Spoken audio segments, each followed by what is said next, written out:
dit-il, moi et le Dieu Tout-Puissant, c'est une seule et même chose?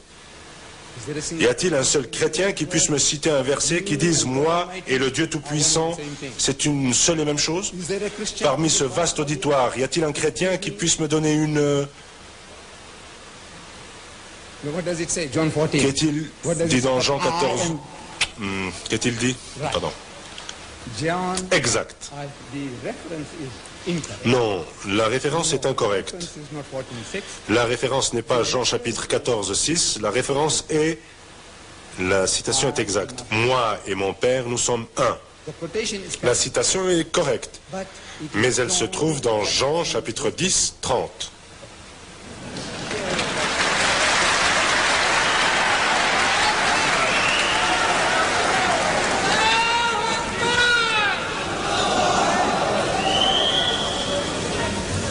Please, silence, please. S'il vous plaît, s'il vous plaît. Du silence, s'il vous plaît. La référence est Jean chapitre 10, 30. Maintenant, vous savez que si je demande, vous aurez la possibilité de poser des questions, mes chers frères. S'il vous plaît, asseyez-vous. Veuillez vous asseoir, je vous prie. Je suis désolé, mais nous passerons aux questions plus tard. Nous ne tolérerons pas d'interruption maintenant. S'il vous plaît, voulez-vous bien vous asseoir? Merci. Je suis désolé, monsieur Didat. Silence, je vous prie. Je cite de mémoire.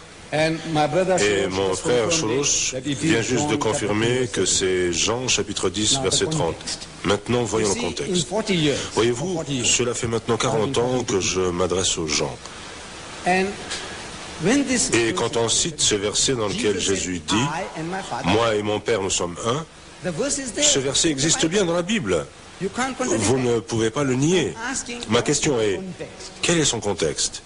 Et croyez-moi, en 40 ans, je n'ai pas rencontré un seul chrétien érudit, pas un seul en 40 ans, qui puisse donner le contexte. Oui, vous pouvez ouvrir le livre, oui, ouvrons le livre, mais aucun en 40 ans d'existence, aucun chrétien digne de ce nom n'a pu me donner le contexte. Vous devez ouvrir ce livre. Si vous ne l'ouvrez pas, vous ne serez jamais capable de donner le contexte. Eh bien, laissez-moi vous donner le contexte. Sachez que le contexte vaut la peine d'étudier le verset 23, lequel dit que Jésus marchait sous le portique de Salomon dans le temple de Jérusalem. Et les Juifs l'entourèrent, ce qui veut dire qu'ils ont fait cercle autour de lui. Et dire, jusqu'à quand tiendras-tu notre esprit en suspens? Si tu es le Christ, dis-le-nous franchement. Ils prétendent qu'il parle avec ambiguïté, qu'il ne fait pas valoir de façon suffisamment claire ses prétentions. C'est leur accusation, une fausse accusation. Parce que nous savons qu'il n'a pas parlé de façon ambiguë. Il a dit ce qu'il prétendait être, le Christ. Il est le Messie. Mais les Juifs cherchaient une querelle. Ils n'aimaient pas ses discours. Le fait qu'il les appelait, vous, génération de vipères, d'hypocrites, génération méchante et adultère, espèce d'imbéciles, de serpents. Cela vous plairait de vous entendre traiter de la sorte? Et les Juifs n'étaient pas gens à oublier d'aussitôt. Par conséquent, l'ayant trouvé seul, ils l'entourent et brandissent leur poing sous son nez en disant « Et maintenant, dis-nous, pourquoi ne nous dis-tu pas ?» Il lui cherche querelle et par conséquent, il s'échauffe et lui envoie un bon coup pour se soulager. Jésus dit « Je vous l'ai dit, et vous ne croyez pas. Les œuvres que je fais au nom de mon Père rendent témoignage de moi. Mes brebis entendent ma voix, je les connais, et elles me suivent. Je leur donne la vie éternelle, et elles ne périront jamais. Mon Père qui me les a données est plus grand que tout, et personne ne peut les ravir de la main de mon Père. Et personne ne peut les ravir de la main de mon Père. Moi et mon Père, nous sommes un. Là, on voit que lorsqu'un homme a accepté la foi, il reste dans la foi. Moi, en tant que professeur, j'y veille de la même manière que Dieu Tout-Puissant y veille. Dans le but, nous sommes un. Mais les Juifs cherchaient une querelle, et pour l'obtenir, il n'y avait pas à aller très loin, juste à tourner le coin. C'est pourquoi ils prirent de nouveau des pierres pour le lapider. Alors Jésus dit, « Je vous ai fait voir plusieurs bonnes œuvres venant de mon Père, pour laquelle me lapidez-vous » Ils dirent alors, « Ce n'est point pour une bonne œuvre que nous te lapidons, mais pour un blasphème. Parce que bien qu'un homme, tu te fais Dieu, tu es un homme et tu te prétends Dieu. » C'est de nouveau une fausse accusation. La première fausse accusation était qu'il parlait avec ambiguïté. Maintenant, on en a une autre fausse accusation. Tu te prétends Dieu. C'est ce que prétendaient les Juifs. Les chrétiens sont d'accord avec les Juifs pour dire que c'est bien ce qu'ils prétendaient. Seulement, il avait le droit de le prétendre. Écoutons ce que Jésus dit. Les Juifs disent qu'il blasphémait. Les chrétiens approuvent, sauf que pour eux, il n'y a pas eu de blasphème car il avait ce droit. Que dit Jésus? Il dit, n'est-il pas écrit dans votre loi, verset 31, n'est-il, verset 32, n'est-il pas écrit dans votre loi, la loi signifiait la Torah. Je dis, toi tu es Dieu, vous êtes Dieu. Si lui, le Dieu Tout-Puissant, les a appelés Dieu, ceux à qui la parole de Dieu est venue, alors tous les prophètes sont appelés Dieu dans leur propre langue. Bon sang. Les prophètes, Dieu Tout-Puissant parle à Moïse, à qui il dit, « Vois, je te fais Dieu pour Pharaon, et ton frère Aaron sera ton prophète. » Dans le livre des psaumes, psaume 82, verset 6, on a, « Vous êtes des dieux, vous êtes tous des fils du Très-Haut. » C'est là le génie de la langue juive, qui veut qu'une personne appelée Dieu ne soit pas Dieu, soit appelé Dieu. De même que dans la deuxième épître, aux Corinthiens 4, la Bible dit, et le démon est le Dieu de ce monde. Est-il Dieu? Le démon, Satan? Non. C'est à cause de votre langue. Cela veut dire que c'est lui qui gouverne. Alors vous dites qu'il est Dieu. Moïse est Dieu pour Pharaon et vous les Juifs êtes tous des dieux. C'est le génie de la langue juive. Là, vous ne pouvez pas dire que cela vient de l'unité. N'est-ce pas écrit dans votre loi que vous êtes des dieux? Si elle les a appelés dieux et que les Écritures ne peuvent pas mentir, ce qui signifie que vous ne pouvez pas me contredire, envoie-le, que le Père soit sanctifié, envoie-le au monde, est un blasphème, car j'ai parlé au nom du Fils de Dieu. Mais cela n'a pas d'importance, car Dieu a des tonnes de fils dans votre communauté, d'après le terme de votre langage. Pourquoi essayez-vous de me mettre en faute, quand je dis seulement être un fils de Dieu, alors que d'autres sont appelés dieux? Le verset, la déclaration que frère Chorosh a pris dans mon livre, quel est son nom? Moi j'ai pris la peine de lui passer tous mes livres. Toutes les munitions dont je dispose, je les lui ai envoyées. Il m'a demandé et j'ai tout envoyé. Tout ce que j'ai. Tout. Tous les faits, je les ai donnés noir sur blanc. Ainsi maintenant vous pouvez vous en servir. Il est plus aisé de répondre une fois qu'on a tout noir sur blanc sous les yeux. Vous connaissez mes arguments, à l'avance. Je ne craignais rien, car je savais qu'aucun de ces arguments ne pouvait intellectuellement être contredit. Écoutez, Dieu Tout-Puissant dit dans le Coran, c'est là un autre témoignage.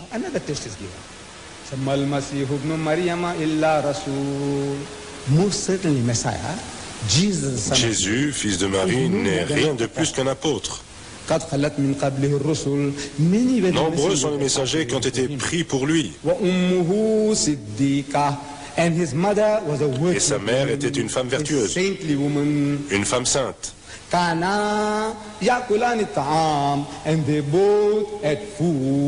Et ils mangeaient de la nourriture. Alors, que dites-vous de cela? Que nous ne sommes que des imbéciles? Non. C'est là une référence à l'idée qu'il y a des dieux ou des êtres surnaturels. Les catholiques romains appellent Marie la mère de Dieu. Marie est la mère de Dieu. Jésus est le fils de Dieu. Et Dieu, ainsi que notre frère Choros, de même que de nombreux chrétiens disent qu'il est Dieu sous forme humaine, il est Dieu incarné. Bon, mais si de telles personnes divines existent, elles achètent de la nourriture. Et donc, si elles prennent de la nourriture, cela veut dire qu'elles obéissent aux lois de la nature. Si vous mangez, il vous faudra chercher un WC, tôt ou tard, ou chercher un buisson ou des rochers, c'est inévitable.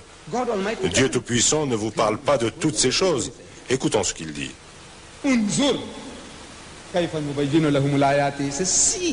Vous voyez comment nous avons révélé clairement toutes les indications selon lesquelles ils achetaient de la nourriture. Les implications de l'absorption de nourriture. Comme nous vous révélons clairement toutes les autres indications. Regardez encore. Regardez. Écoutez encore. Comme ils ont dévié du chemin, se sont éloignés du vrai chemin, en attribuant à Dieu une nature animale, en disant qu'il est comme un homme. Nous sommes faits à son image. Quelle image? Cette image, c'est une image de singe. Nous sommes en train de glorifier des singes. Certains ressemblent à des chimpanzés, d'autres à des babouins, d'autres encore à autre chose. Vous savez, à des gorilles. Nous tous, nous sommes en train de glorifier des singes. Est-ce là l'image dont parle Dieu? Et les chrétiens disent oui. Les chrétiens disent oui. Je dis que Dieu dit dans le livre de la Genèse, cité par le docteur Cholosh, il a dit, et Dieu dit que la lumière soit. Je vous demande, a-t-il dit ça de sa bouche? Vous répondez que oui. A-t-il articulé les mots? Vous répondez que oui. Alors Dieu a une bouche? Vous répondez que oui. Ainsi, s'il a une bouche, cela implique qu'il doit aussi avoir des dents. Dents. Pouvez-vous imaginer un Dieu édenté, un Dieu sans dents? Pouvez-vous imaginer un Dieu comme cela? Moi je dis non. Il doit avoir des dents. Oui, il a des dents. Ensuite je dis, il a une langue. Vous dites qu'il a une langue, donc il doit avoir un larynx et des poumons. Vous dites que oui. Et il doit parler. Il y a la lune, la lumière, les étoiles, des millions de créations auxquelles il doit parler. Sa bouche s'assèche. Par conséquent, il doit forcément la lubrifier. S'il y a ce type de bouche, il doit avoir besoin d'un lubrifiant, non? Vous dites que oui. Et donc, une fois le lubrifiant absorbé, il doit aussi ressortir, non? Vous rendez-vous compte que vous avez de Dieu une conception anthropomorphique qu'il est comme un homme? Ensuite, en ce qui concerne le pluriel, Dieu dit, voici Elohim, le premier chapitre de la Genèse, chapitre verset 3. Elohim en hébreu, Elohim, le Dieu. Je vous dis, Elohim est un pluriel, oui. Mon autre frère dit, oui, c'est un pluriel. Il y a deux types de pluriel en hébreu et en arabe, ce qu'il confirme. Et un duel aussi, singulier, pluriel et duel. Singulier, duel et pluriel, oui, en arabe comme en hébreu. Mais selon les Bibles, il existe 200 de versions différentes. Le mot est Elohim, les dieux. Je n'ai encore jamais vu de Bible dans laquelle on aurait les dieux ont dit que la lumière soit. Cela devrait être les dieux et non Dieu, c'est Elohim. Vous demandez qu'est-ce que c'est que ce hymne? Posez la question aux Juifs, posez la question aux Arabes. Mais nous ne tenons pas compte de ce qui nous déplaît. Him est un pluriel de respect en hébreu. En arabe, nous avons deux types de pluriels, comme en hébreu. Allah dit dans le Coran, c'est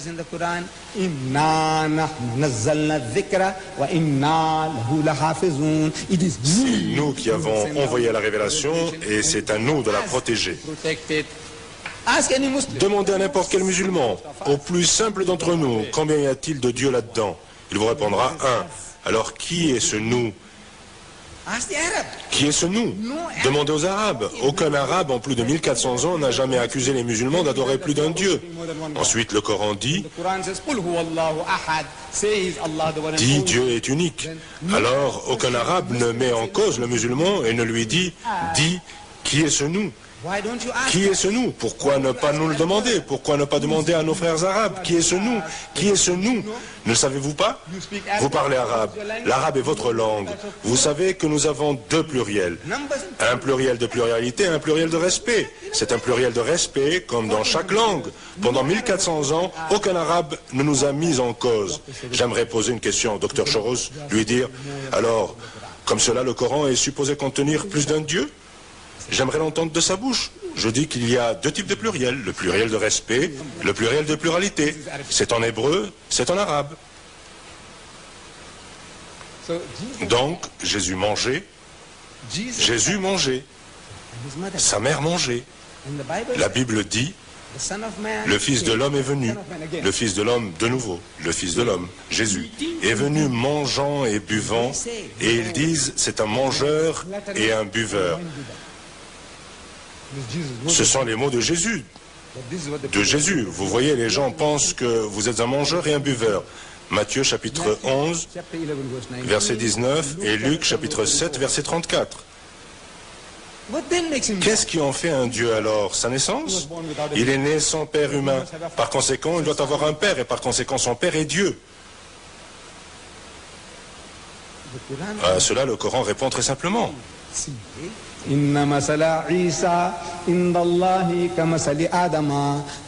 similitude de l'exemple de Jésus et de celui d'Adam aux yeux de Dieu, il l'a créé à partir de la poussière. Et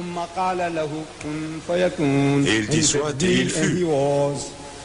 Par conséquent, si Jésus est Dieu et le véritable Fils de Dieu, parce qu'il n'a pas de père sur la terre, cela implique qu'Adam est un Dieu plus grand, parce qu'il n'a ni père ni mère. C'est simplement du bon sens. Cela tombe sous le sens. Si Jésus n'a pas de père, et c'est ce qui le fait être Dieu, cela implique qu'Adam, qui n'a ni père ni mère, est un Dieu plus grand. Ah, oui, mais vous comprenez, Adam fut créé à partir de la poussière, alors que Jésus est né d'une vierge. Voilà, mon frère qui a déjà cité Melchisédek. Oui, Melchisédek, grand sacrificateur de Salem. Dans Hébreux chapitre 7, versets 1 et 3, il est dit, en effet, ce Melchisédek, dans la Bible, votre Bible, ouvrez-la. Hébreux chapitre 7, versets 1 et 3. Et ce Melchisédek, roi de Salem, Salam, Islam, Salam, sacrificateur du Dieu très haut, sacrificateur, qui est son père, sans mère, sans généalogie, qui n'a ni commencement de jour, ni fin de vie. Qui est-ce? C'est Dieu? Le seul qui soit son commencement, c'est Dieu. Son père ni mère, c'est Dieu. Qui vit éternellement, c'est Dieu. Mais c'était un grand sacrificateur et Abraham lui versait une dîme, un pot. Ce sont des impôts religieux qu'il versait à cet homme, Melchisédek. Pas de père, pas de mère. Jésus avait une mère, pas de père. Par conséquent, Melchisédek est plus grand que lui. Jésus a eu un commencement dans l'étable. Il a eu une fin apparente, cet homme. Pas de commencement, pas de fin. Qui est plus grand? Qui est plus grand? Melchisédek. Je dis, pourquoi ne vous prosternez-vous pas devant lui? Il est celui qui mérite d'être adoré comme Dieu, tout-puissant. Si adoration, il doit y avoir. Le grand sacrificateur de Salem. Non, cela tombe sous le sens. Cet homme, Jésus, est censé adresser ce cri à Dieu alors qu'il est sur la croix. Matthieu chapitre 27, verset 46. Il dit, ce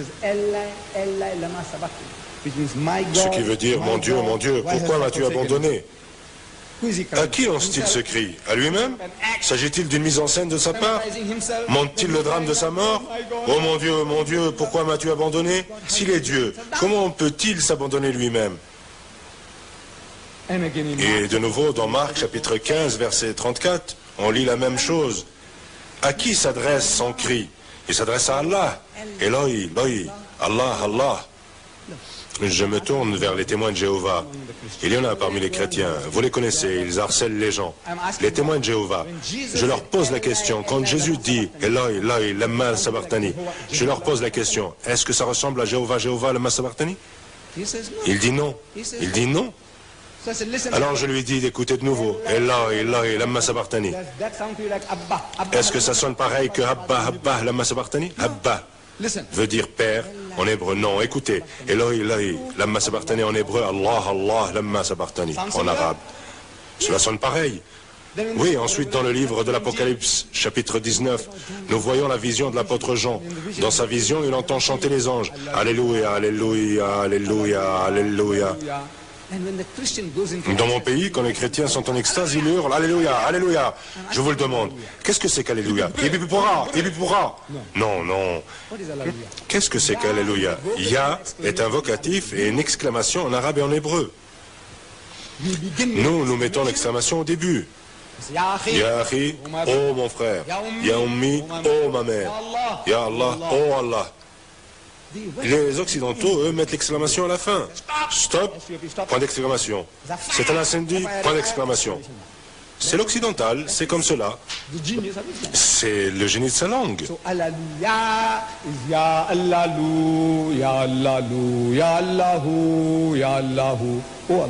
vous ne vous êtes pas rendu dans un lieu d'adoration. Oh Allah, c'est Allah. La ilaha illa huwa malikul quddus. Il n'y a pas d'autre Dieu que Dieu. Al-Maliku, le roi. Al-Quddus, le saint. As-Salam al-Muhaymin, l'esprit de paix et de perfection.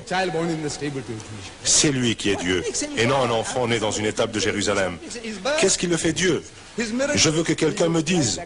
Voyez, c'est à cause de ci et de ça, sa naissance. Je dis, allons donc, ces miracles. Il a redonné la vie à Lazare, nous dit-on. Ah oui? Non. Il dit avant même d'appeler Lazare, vous savez, il a dit « Oh mon Père ». Il a regardé vers les cieux « Oh mon Père, oh mon Père ». Je sais que je suis exaucé et je sais que tu m'exauceras toujours, toujours. Quoi que je te demande, tu me le donnes. C'est toi qui accomplis l'œuvre. Mais je sais que tu m'exauces toujours.